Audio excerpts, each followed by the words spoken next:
अल्लाह ने ये नहीं कहीं भी उनका ज़िक्र किया कि मैंने हैवान को खूबसूरत बनाया। अल्लाह ने कहीं कुरान में ये नहीं कहा कि मैंने जिन्नात को खूबसूरत बनाया, लेकिन रब ने कुरान में वाज़िहा तौर पे कह दिया कि मैंने इंसान को सबसे अच्छी सूरत में बनाकर दुनिया के अंदर भेजा। और दुनिया के अंदर भेजा तो किस मकसद के लिए भेजा?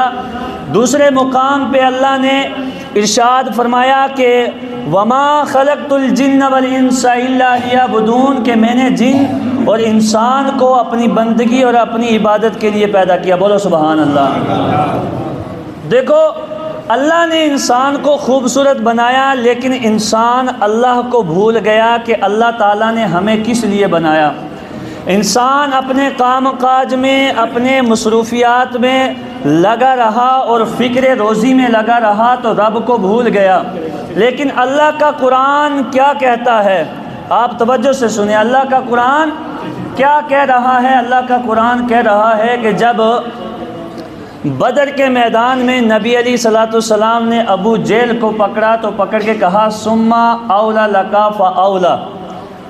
कपड़ों से पकड़ा नबी अली सलाम ने तो पकड़ के कहा, अल्लाह ने जब अच्छी सूरत में इंसान को बनाया तो ये अच्छे लोगों के लिए कहा कि जो अच्छे अमाल करेंगे, अल्लाह की बंदगी और इबादत करेंगे, तो कुरान ने कहा कि अच्छी सूरत वालों को अल्लाह जन्नत अता फरमा देगा। सुभान अल्लाह। और जो आका करीम सल्लल्लाहु अलैहि वसल्लम की शान में गुस्ताखियाँ करते हैं और ईमान से दूर रहते हैं, तो आका करीम सल्लल्लाहु अलैहि वसल्लम ने अबू जेल को कपड़ों से पकड़ के कहा सुम्मा औला लका फ़औला, कि तुम्हारी खराबी आ पहुँची, तुम्हारी खराबी आ पहुँची, तुम्हारी खराबी आ पहुँची। 3 मरतबा कहा आका करीम सल्लल्लाहु अलैहि वसल्लम ने।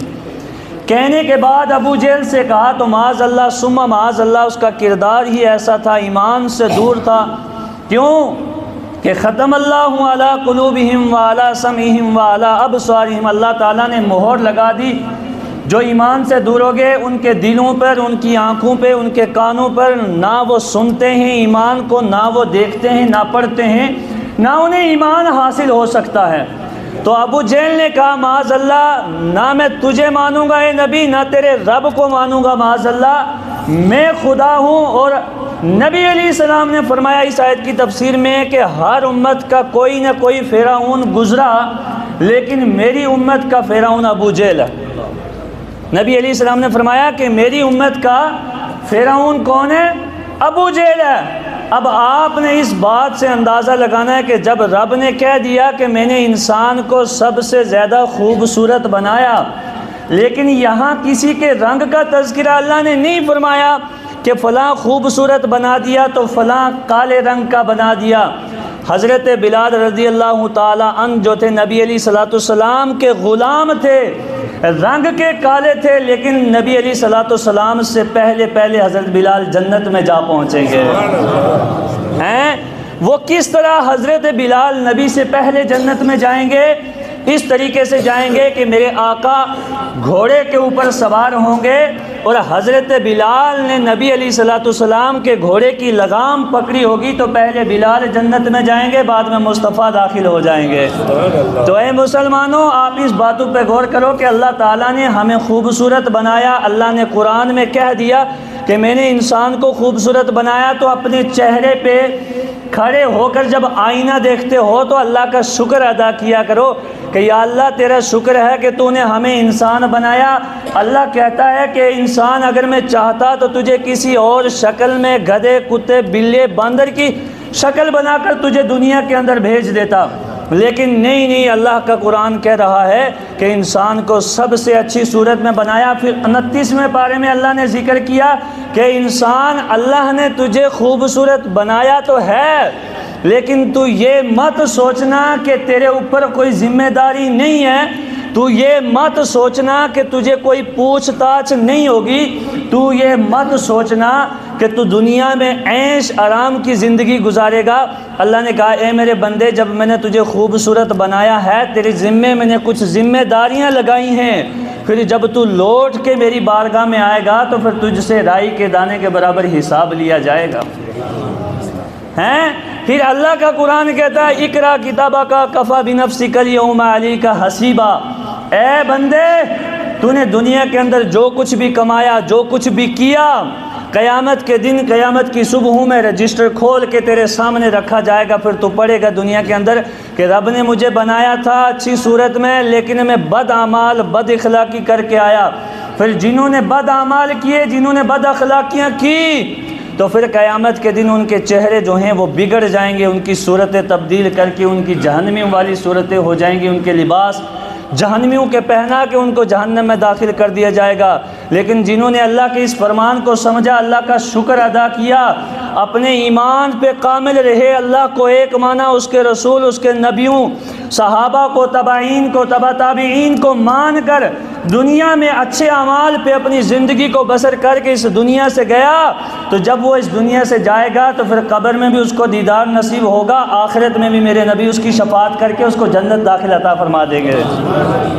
तो मुसलमानों, हम किस लिए आए? अच्छे अमाल करने के लिए आए। खुदा के बंदो, कम से कम अच्छे अमाल तो करो। शायर क्या कहता है? बाबा जी ने कहा था कि मुस्तनद रस्ते वही माने गए जिनसे होकर तेरे दीवाने गए, और बहुत कम नसीब वो जो करार तक न पहुँचे, दिले दरे यार तक तो पहुँचे, दिले यार तक न पहुँचे।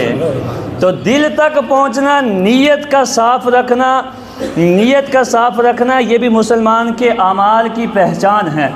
तो इसलिए हमें चाहिए कि हम अच्छे आमाल करें। हम दुनिया के अंदर आए हैं किसी के बुढ़ापे को देखकर, किसी के रंग को देखकर, उसकी सूरत को देखकर उससे उसके अमाल का बदला ना लें। उसे ये ना देखें कि इसके शायद अमाल अच्छे हैं, इसके पुराने फटे कपड़े हैं, ये काले रंग वाला। खुदा की कसम, इंसान की जितनी अच्छी नीयत होगी उतना ही अल्लाह ताला उसको अजर व सवाब अता करेगा। तो लिहाजा हम लोगों को चाहिए कि हम जिस मकसद के लिए दुनिया में आए हैं अपना वो मकसद बयान करें, अल्लाह की इबादत करें, अल्लाह ताला की हम्दो सना बयान करें। मैंने माइक इसलिए बंद कर दिया कि आप लोगों से मैंने कुछ खुसूसी गुफ्तगू करनी है। 2 मिनट में बात ख़त्म कर दूँगा। खुसूसी गुफ्तगू ये है कि माइक को बंद करके कि सारे मुसलमान बैठे हैं, अल्लाह के घर में बैठे हैं, ज़रा अपने दिल पे हाथ रख के आपने इस बात को सोचना है, आपने इस बात को गौर व फिक्र करना है कि फ़लस्तीन के अंदर जो मुसलमान पत्थरों के नीचे दब के मारे गए, आपने कितनी दुआएं की उनके लिए।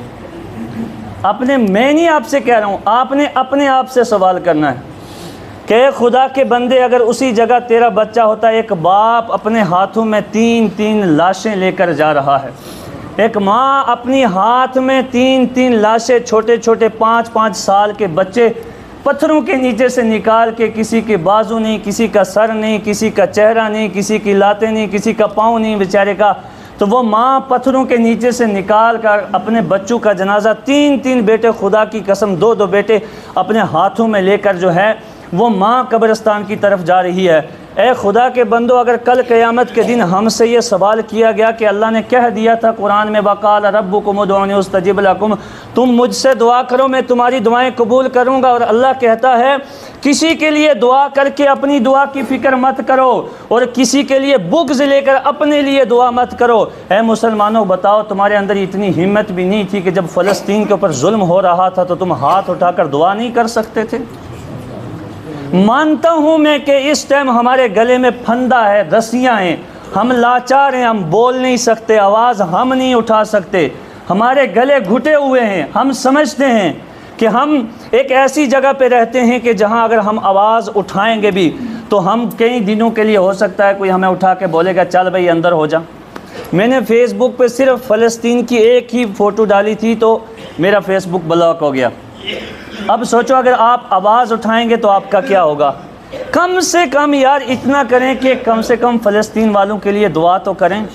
और दूसरी बात ये कि जो हमारे नौजवान स्टिंग पीते हैं, चिप्स खाते हैं, स्प्राइट पीते हैं, कोलगेट उनकी इस्तेमाल करते हैं, आप जानते हो कि आपका एक 10 रुपये का चिप्स जो है वो फ़लस्तीन के बच्चों के लिए एक बंदूक की एक गोली बनती है जब आप चिप्स खरीदते हो। खुदा की कसम यार, कम से कम फ़लस्तीन का आप साथ नहीं दे सकते हो तो स्टिंग मत खरीदो। आप जो स्टिंगें खरीद रहे हो आप, ये सारा माल जो है ये उसका इसराइल का है।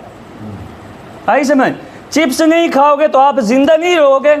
आप स्टिंग नहीं पियोगे तो आप ज़िंदा नहीं रहोगे, आप स्प्राइट नहीं पियोगे तो आप ज़िंदा नहीं रहोगे हैं, आप पेप्सी नहीं पियोगे तो आप ज़िंदा नहीं रहोगे, आप थम्स अप नहीं पियोगे तो आप ज़िंदा नहीं रहोगे। आप ज़िंदा ज़रूर रहेंगे। खुदा के लिए हाथ जोड़कर आप लोगों से ये गुजारिश है कि ये उनके प्रोडक्ट ना ख़रीदें। जैसे ही आप माल ख़रीदोगे तो सारे माल का बेनिफिट जो है वो कंपनी को जाता है। अगर एक हिंदुस्तान के अंदर एक बंदा अगर कम से कम 5 रुपये का चिप्स ख़रीदता है तो 36 करोड़ मुसलमान की आबादी है जिनके नाम लिस्ट में हैं। हिंदुस्तान के अंदर अगर 36 करोड़ एक बार में चिप्स जाएगा तो लगाओ कितना बनता है। ये एक बार हिंदुस्तान का 1 रुपये के हिसाब से 36 करोड़ फ़लस्तीन को जाएगा तो 36 करोड़ से पता है आपको कितने आइटम बम और कितनी गोलियां खरीदी जा सकती हैं। फिर वो गोलियां मुसलमानों के बच्चों पे चलाकर उनको ज़ख्मी किया जाता है। इन चीज़ों से बिल्कुल परहेज़ करें, छोड़ दे खुदा की रज़ा के लिए। क़यामत में अगर ये सवाल पूछा जाएगा कि तुम तो बैठकर चिप्स और ठंडे और थम्स अप और पेप्सियाँ पीते रहे, फ़लस्तीन में मुसलमानों के बच्चों की गर्दनें उड़ती रहीं और उनका खून बहता रहा।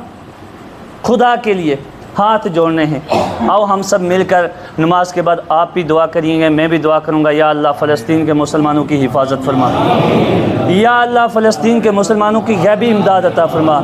या अल्लाह जिस तरह तूने बदर में फ़रिश्ते उतार कर सहाबा को जो है वो उरूज पर ले गया था, या अल्लाह इसी तरह फ़लस्तीन के अंदर जो है वो मुसलमानों की मदद के लिए फ़रिश्तों को उतार दें। या अल्लाह जिस तरह तेरे नबी चल कर मस्जिद अक्सा से मेराज पे गए थे, एक बार मस्जिद अक्सा फिर तकती है, या अल्लाह के नबी फिर मस्जिद अक्सा में आए, या अल्लाह तो मदद फरमा। अल्लाह तबारक व तआला से दुआ है अल्लाह कहने से सुनने से ज़्यादा अमल करने की तौफीक अता फरमाए। आप नमाज के बाद खुसूसी दुआ भी करें, 5 टाइम नमाज़ों में उनको याद रखें। ये हमारा फ़र्ज़ है, ये हमारा हक़ है। हम अगर इतना नहीं कर सकते तो इतना करें। अल्लाह ताला हमारे और आलम इस्लाम के जितने मुसलमान हैं सब के ऊपर अपना फ़ज़ल फरमाए, करम फरमाए। खड़े हो जाएं, नमाज का टाइम हो गया है।